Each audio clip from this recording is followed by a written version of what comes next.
Hi, this is Sarah from Align with Sarah. This month, we are talking about balance as our Pieces of Wellness series comes together and develops a little bit more. A concept I want to touch on is a topic that came up when I was speaking with my children just a few days ago, 2 days ago, something like that, where we were talking about kind of, this frustration in life and um, my commitment. I was talking about my own experience of being committed to just not being a grumpy person.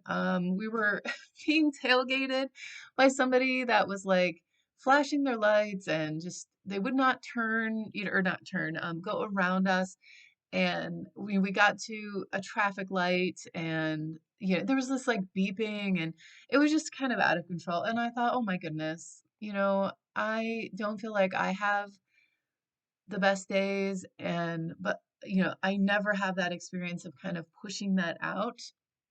There's some kind of check valve that I release it some way else where I very infrequently um, express whatever it is that's and maybe they're even having a good day, maybe they're having an emergency, like, and I feel like my thought process is that I can tell five or six or even more stories about what this person might need or what might be going on to contribute to this behavior. And I just kind of let it go and say, oh my goodness, I hope that your day is better, by blowing your horn or doing whatever. So this is what prompted my conversation with my kids because they were in the vehicle with me. And um, I was saying to I think I had made a comment. I don't remember. I know what we were talking about. I don't know what exactly I was saying, but I remember hearing myself, like my ears clicked on when I said, I guess sometimes you could just be too nice. And my son was like, too nice? I don't think you can be too nice. And like I said, my ears clicked right on and his ears clicked right on. And I saw my daughter kind of perk up in the back seat. Um, to listen. And it brought me into a lot of thinking about balance and, can you be too nice? Is there like a tipping point of where it's just not functional anymore, where there has to be a little bit of assertion or aggression, some people might think needs to be mixed in there. But I wanted to talk about this in a video to share this because I think it might be enlightening for other people because my family got a lot out of our conversation. So, deep down, the most important thing, and it's one of the first things we talked about with balance, is knowing your center. And when we're finding physical balance in some things like that, those stones that stack up in my mind to create that image of balance for me, like what that represents in my subconscious mind, that the stack of stones, my center, we have to have like a physical center, but my center is I need a lot of things done. Like that's my intention. That's my purpose. That's the purpose of all of those little stones, all of those little pieces that come together to make my day or make my afternoon or create my week or my workflow or the balance that I need with all the responsibilities I have in my life. What is the center? Where is this coming from? And if your intention with your kindness is to change people or to stimulate people or to, um, if that effort is all out of you, pouring out of you, and trying to fill other people's cups constantly without recognizing your own needs and experiences, then I do believe that then there could be this experience of being too nice. I think that that opens up people. There's a concept, I believe it's Louise Hay that talks about energy vampires, or it might be Christine Northrup. They talk about energy vampires, this concept of these people that can almost like sniff out those like really kind people that will give and give and give and give. And there is this threshold.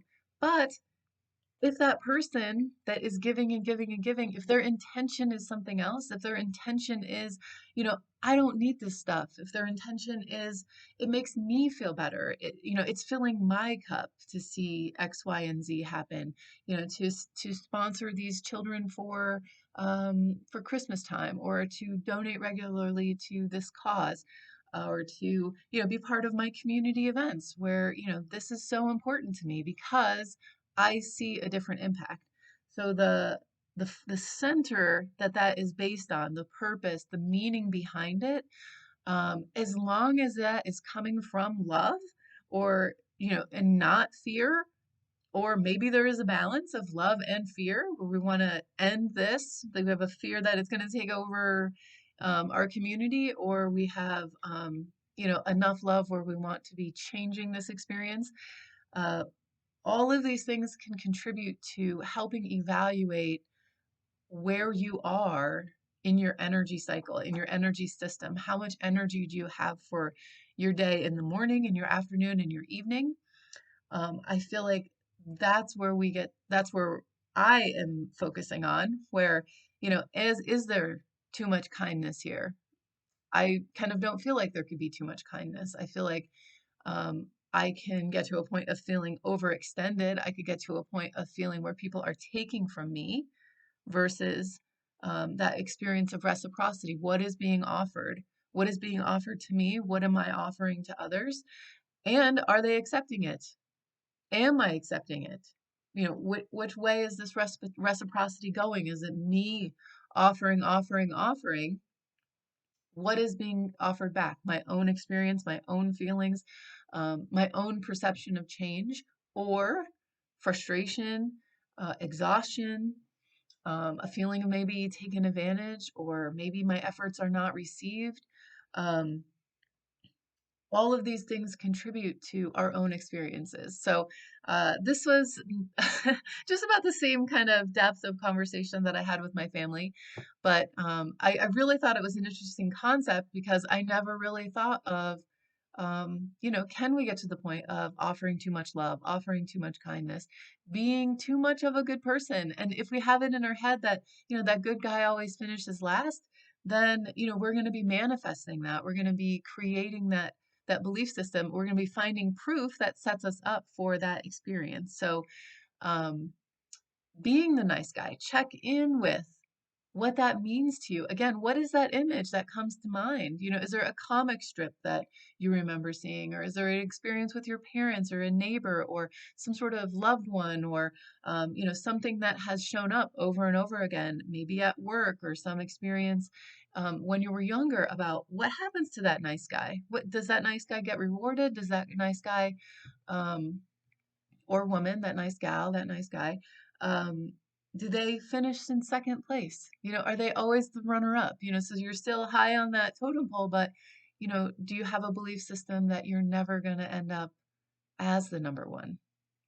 So these are a lot of thoughts. This is a longer video. I hope you stuck with me, and I hope this brings up some thinking that might be helpful and productive to evaluating where you are with your efforts out into the community, or from your heart to somewhere. Are they coming back into your heart? Are they replenishing you in some way?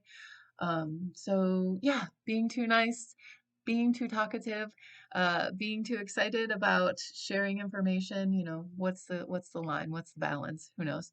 So this is Sarah from Aligned with Sarah, and I will talk to you again very soon.